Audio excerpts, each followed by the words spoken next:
Welcome. I have a video for you. I was very excited. I took a delivery on something I purchased on eBay today, and now I am going to reveal it to you.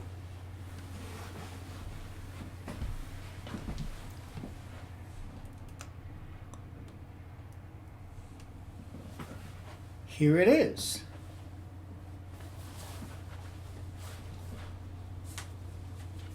And I hate to say, it is broken electronics. Yeah, these things,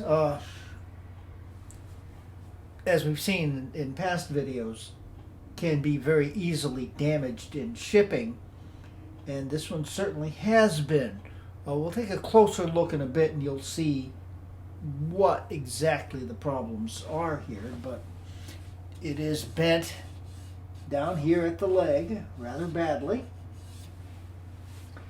Seemingly not quite as badly up here at the top, although, as I say, we'll be looking at that more carefully in a bit. And I'm not upset about this at all. And the reason I'm not upset, first of all, I am suspecting that it's going to boot. These things are very tough machines and can survive an awful lot, except for the handles and the legs. But anyhow, so it'll probably start up just fine. We will find that out in a bit. I, of course, immediately contacted the eBay seller when I discovered this particular difficulty going on here. The seller was very kind about it and very understanding. I sent him a couple of pictures, and he agreed and has already refunded my money in full, including the shipping cost, which I thought was remarkably good of him. I had kind of expected he would refund most or maybe all of the purchase price of it. However, he refunded everything, including the shipping. So I basically have a free computer here. Isn't that cool? But I'm sure you're out there wondering, oh, good Lord, why on earth did he buy another Mac Pro? Even though it ended up being a free Mac Pro, what possible use could you have? Well, let me show you, because it isn't a Mac Pro.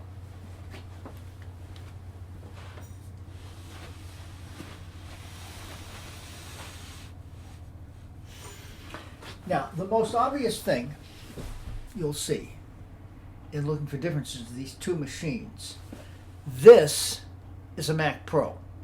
It's actually the 2006 1,1 Mac Pro. I did a video about that a while back. In fact, about 3 videos on that machine specifically. Now, if we look for the obvious differences, there's more than this, but one that I'm sure you can see even from back there, the Mac Pro, and that's all of them from 2001 up through 2012 when they were discontinued, had 2 optical drive bays and therefore 2 openings for the trays to come out. This only has 1. My friends, I present to you the PowerMac G5. This should, I believe, be one of the 2004 models. So it's not the direct predecessor of the 1,1 Mac Pro. This, I believe, we'll know better when we get it up and running. But this should be a 7,2 PowerMac.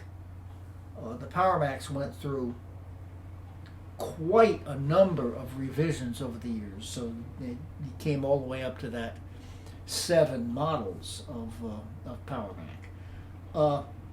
It, assuming I'm correct, would have been released sometime in mid-2004 and then discontinued in 2005 when the direct predecessors, the Power Mac 7,3, came out.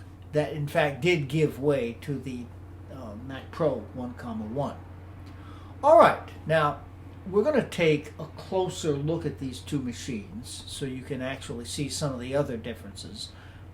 They won't be apparent from this distance. So we'll be right back with that.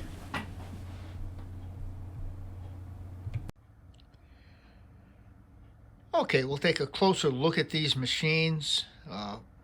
I realize that not everyone who looks at these videos has a real grasp on the history of Macs. Aside from the damage on this one, this one's pristine. Well, pretty close to pristine. A couple of little scuffs there, but no big deal.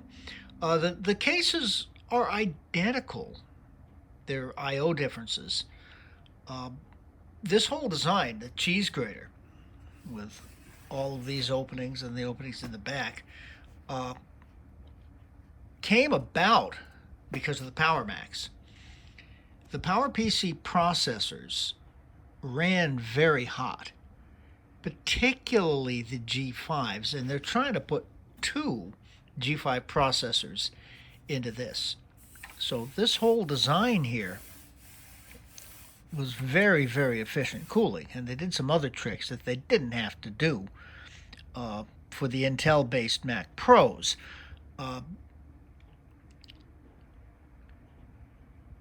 You'll see about that, but it was such an efficient design in terms of cooling that they kept that between the two. The front I/O down here, power buttons, of course, headphone jack, exactly the same. Then we see the differences. We have one USB port. This machine did have USB 2, unlike the Power Mac G4s, which had USB 1.1, and a FireWire 400 port. I think at the time USB 2 was pretty new. They hadn't necessarily processed at Apple that it became that much more valuable. It's about the only use you could get out of the USB 1.1. I mean, you could use it, but yeah, you plug your keyboard in, you plug your mouse in, and that's about that. All right, whereas by the time 2006 had rolled around with this Mac Pro, we would get 2 front USB ports because they did prove so valuable, a FireWire 400 port, similar to the one over here, just oriented differently, and a front FireWire 800 port. All right, let's go around to the back now. Check that out.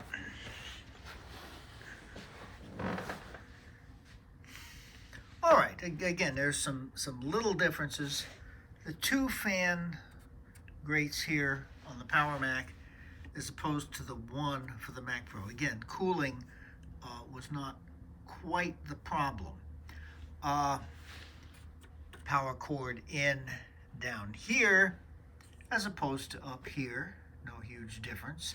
Same kind of unlocking mechanism, we'll look at that in a bit. And there are 3 available PCIe slots. That's for the graphics card, which would take up 2 slots. I have upgraded the graphics card on this machine. The original one that came with it only took the 1 slot. This was actually the stock drive that I pulled from one of the 5,1 Mac Pros. Works very, very well in here. All right. Then we start to see some more substantial differences. Excuse me. That's the Wi-Fi antenna. Oh, let's get the camera oriented. Wi-Fi antenna and Bluetooth antenna. This is optical out and in, or in and out, I forget which. We have that over here too. The antennas are very, very different, but we do have optical out and in there, or in and out. Then the two jacks for sound and microphone. Those are down here too, sound and microphone, just oriented differently. All right, and two USB ports as opposed to the 3 over here. 2, 3. I should be able to look at the camera more to make sure that I've got it oriented. Firewire 400, Firewire 800. And here, again, oriented differently, but Firewire 400 and 800. So they did have Firewire 800, which in this machine would be very, very important. Okay, and then you've got Ethernet and a phone jack, because this did in fact come with a dial-up modem. And here there were the two Ethernet jacks. All right. Now, this becomes the first concern. That's what I was afraid of. Okay, it'll open over on this side. The door doesn't want to come off. All right. It's not really as bent as some that I've seen. I'm relatively sure I'll be able to get this off. I certainly hope I'll be able to get this off. So I'm going to stop recording at this point and work with a little bit and see if I can convince this door to come off. Okay, we've had success. It will come off and hopefully it'll go back on again. So we can see the interior is rather different than what ended up with the Mac Pro here. First of all, there is an acrylic panel right here. That is a ventilation or air baffle. What it does to help divide the Power Mac into different compartments with compartmentalized airstream. There are two fans down here, one for each of the two CPUs, blowing the air through and around the heat sinks here. And then there are two exhaust fans over here. Up here we have only one fan, a dedicated fan specifically for the graphics card. Okay, now this panel does come off. It is kind of important to remember to put that panel back on because I understand that the fans, without the panel in place, the machine will turn on, but the fans will ramp up to full speed and stay there. And this can evidently get pretty loud. All right. So here we have the two CPUs and their very large heat sinks. Evidently, it is not. These are 1.8 CPUs, and evidently they cannot really be upgraded, but there are two of them in there. All right. And the RAM sticks are down here. There is one DIMM of RAM slot in for each processor, so obviously the RAM can be upgraded quite a ways from here. All right. We have here the graphics card. I might try putting the the original graphics card from the 1,1 Mac Pro in there and see what happens. Then we have 3 PCI slots. This is not PCI Express or PCIe. This is PCI X, which came before it. Exactly what that means, I guess you don't get quite the same sort of speed. That's the PRAM battery right down there. I should pull that out, although it's kind of a nice purple color. I almost hate to take it out. But yeah, I should definitely replace that. I won't right now. This fan, both of them actually, but this one in particular, comes out quite easily. And if you're going to add or replace RAM, you do have to take that out. I'm not going to bother right now. There's not really much to see in there. You look down in there, just behind the top fan, that I am pretty sure is an airport card. So there should be wireless, probably pretty primitive wireless, but wireless nonetheless. Yeah, the only card slotted in here, of course, is the graphics card itself, which kind of has to be there. Class 1 laser product. That should be a DVD drive. We'll know more about that in a bit. And then here, there are actually 2 hard drives in place. That's the most that this machine can take, lower bay and upper bay.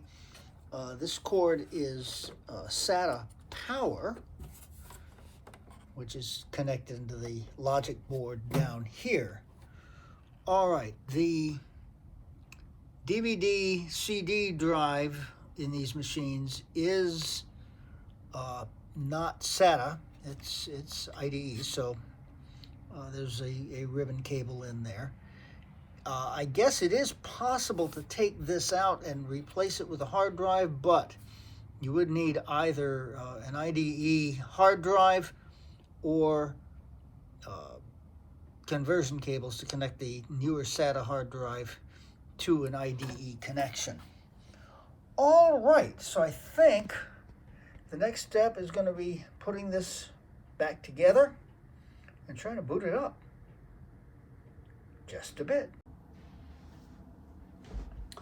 Well, the good news here, the side panel did in fact go back on the machine. It was a bit of a struggle. It is possible to at least partially fix damage like this. Maybe at some point in the future I'll go through that. You've got to actually take a lot of the case apart, so I just assume not, but if I can do a little bit to get it so I can open the door more easily, that would certainly be worth something. Well, we got to find out now. Does this thing actually turn on?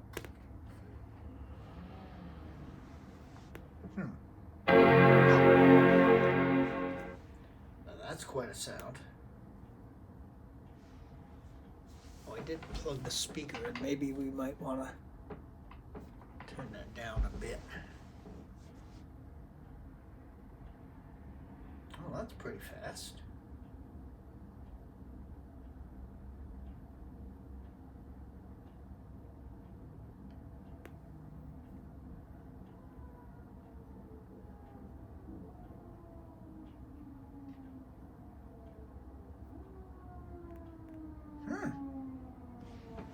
That came up real quick. None of your preferred networks are available. So that is in fact an airport card, and it is in fact working.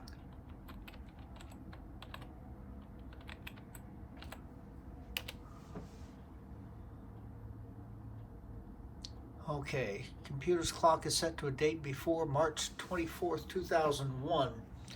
Clearly, the difficulty we have here is that PRAM battery is dead, so I am going to have to change that. All right.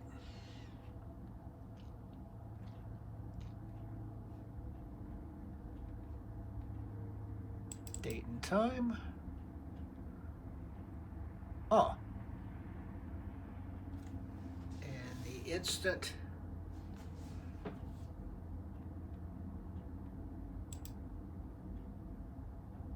Toronto, close enough for now. All right, so this obviously is OS 10 Leopard 10.5. I can tell that just from the background. It's possible that somebody took the background from a Leopard install and added it to a Tiger install, but no. Leopard, of course, is the last version of the operating system that would run on PowerPC based Macs. So let's have a look at about this Mac. 10.5.8 dual 1.8 gigahertz PowerPC G5s, which we saw earlier. 2 gigs. So those two DIMMs that are in there are actually each 1 gig sticks, which would indicate that, I mean, would it be really possible to bring this all the way up to 8 gig? That's a little hard to imagine. Let's hit on more info. Got Power Mac G5 and the Power Mac 7, 2 identifier. All right, 2 gig of RAM. Bluetooth, there is no Bluetooth, so there is not a Bluetooth card included there. Disk burning. CD write. You write to CDRs and CDRWs, and it's also a DVD. All right. So, and that's a handy thing. Should I ever want to install anything on this machine? The FireWire bus, the maximum speed up to 800 megabytes a second. That's, of course, the FireWire 800, even though there's only one port. Okay, GeForce FX 5200. All right. I'm not even sure. I am suspecting that's the stock card. I really don't know. 1920 by 1080 on the Dell monitor. All right, that's all good. Serial ATA.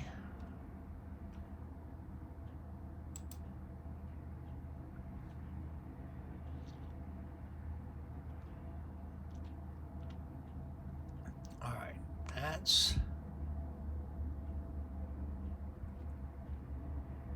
the set, yeah, upper bay. That's the upper of the two, and it is a 465 gigabyte free, and basically a 240 gig hard drive, which is the system drive. Okay, Apple partition map. All that's as normal.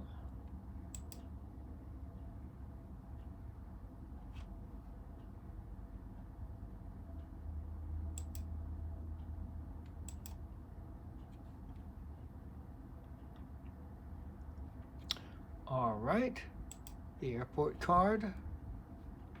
Yeah, it's there, all right. It's not telling us, wireless channel 6, exactly what that connection is, but there is a connection. All right, I think that's probably about all this is going to tell us here. Come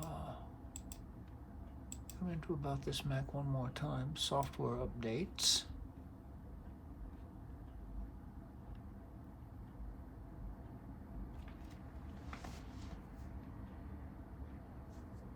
It's chugging along, taking a while.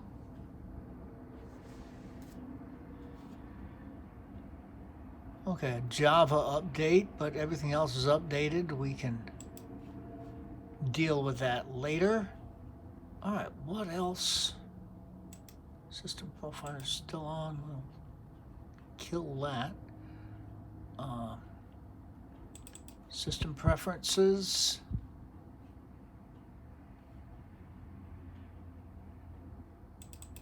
Looking into accounts, which would be users and new ones. Oh! So there is another account. Yeah, I had just assumed that the seller reformatted the drives and did a fresh install of Leopard. It doesn't appear that that's the case. Well, yeah, we don't need to see this on camera, but I will. Mac user, the account that was set up, is an admin. Just delete this other account, delete whatever may possibly be on there from the other account. Okay. And let's take a look in applications. All right. I usually put it into icon mode, but I'll deal with that later. All right, this all looks like the standard stuff that comes. Oh! 10.4 Fox G5. Well, that's nice. That's already been put on. So I'm not going to have to go out hunting for that.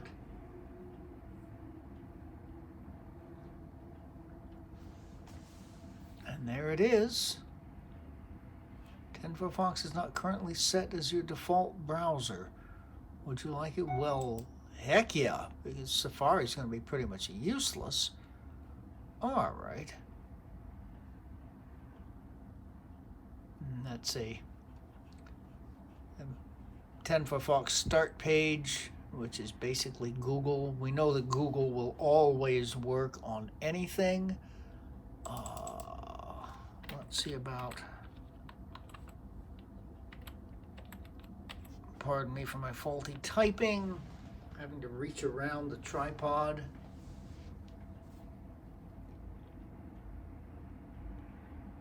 Okay, well, that looks pretty good.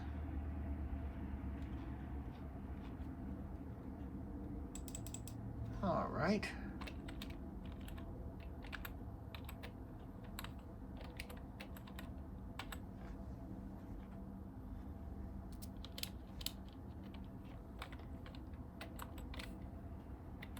Yeah, I've also got the keyboard tray partly pushed in here.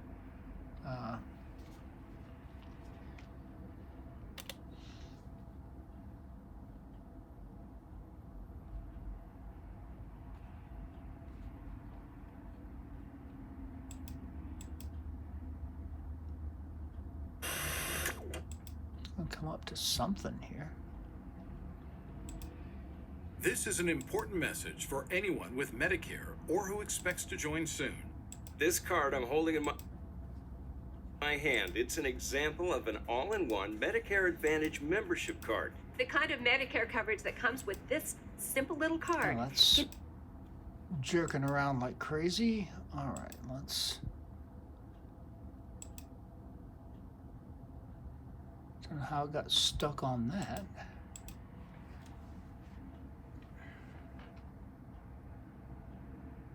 I guess whoever last opened this. Boy, this is slow. This is really slow.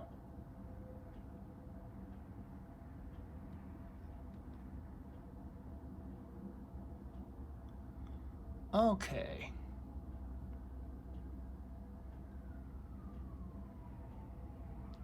It doesn't scroll smoothly at all.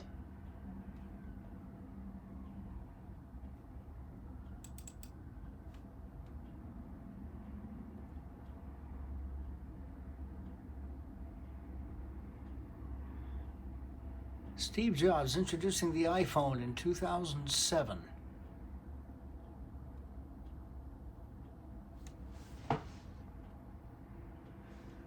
This is a day I've been looking forward to for 2.5 years. Oh man, look at that. That is just... Every once in a while, That's a pretty revolutionary bad. product. That is pretty changes bad. Okay. And Apple has been, I'm gonna reload that. well, first of all, one's very fortunate if you get to work on just one of these. It won't reload. Come on, reload. All right. Now, I think I'm gonna try something here.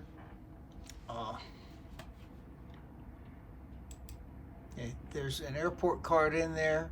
That's nice. I'm gonna turn the airport off. Oh, look at this guy. Hey, Rachel, how are you? Hey, good. How are you? Come on here. Good night. All right.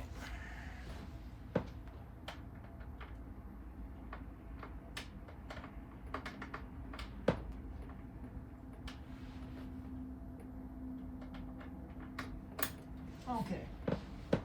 Now, what I have done is to plug in the Ethernet cord, which is connected wirelessly via an Airport Express.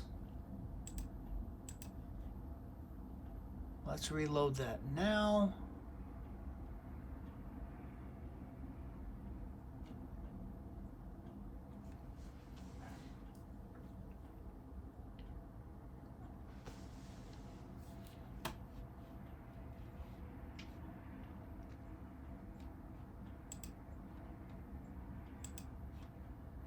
Okay, quit 10 for Fox. Let's open it again.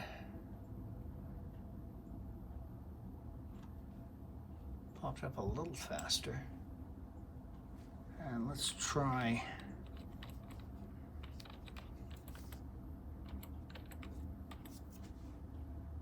Going to YouTube again.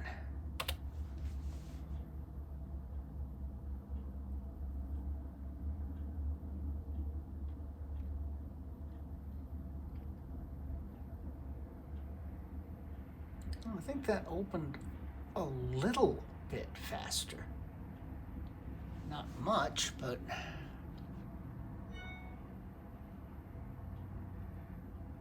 hey, it is a 2004 computer.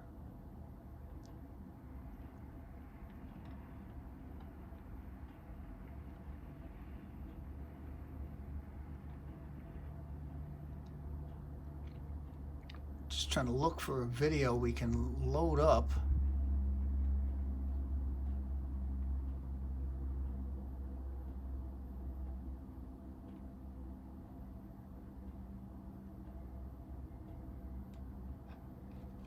I don't want to hit any copyright stuff. All right.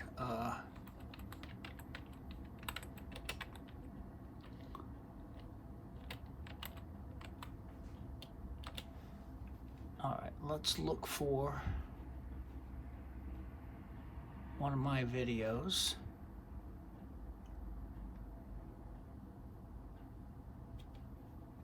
How about this one, upgrading Wi-Fi and Bluetooth on one of the Mac Pros. Welcome back. We're continuing today with upgrades relating It's still pretty to laggy, the isn't it? Mac Pro behind me. And we'll start with a quick unboxing, hopefully quick, of a very important item in continuing with these upgrades. 360p. All right. Actually, I think it's getting a little bit better. Actually, I think we can just rip this open. Yeah, it has picked up. Once it started to get loaded, it was better. So yeah, Everything comes out. using the Wi-Fi plugging via Ethernet into the Airport Express has gotten us a much better connection here. Cautious with this. So that's something. We don't need to watch any more of that. About 10 for Fox.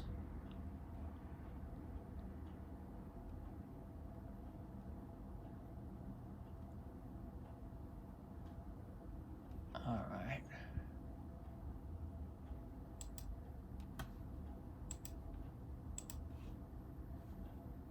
10 for Fox downloader.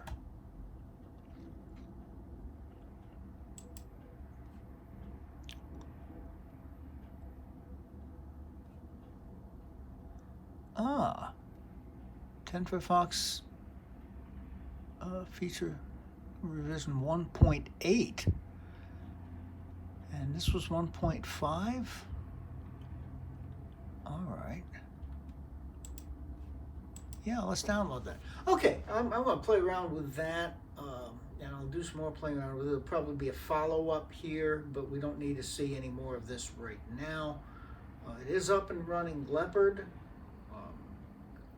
Check out how much RAM it'll take. I may very well upgrade the RAM. That may get things to stop lagging quite so much in terms of response. All right. I'll install this, and in doing my research with PowerPCs, there's also a 10.4 Bird mail client based on Thunderbird from Mozilla. That might actually behave better than the native mail client. All right, but I think we can end this video for now. I'll play around with it a little bit more, and you may see more about this machine somewhat down the road. Take care. Have a wonderful day.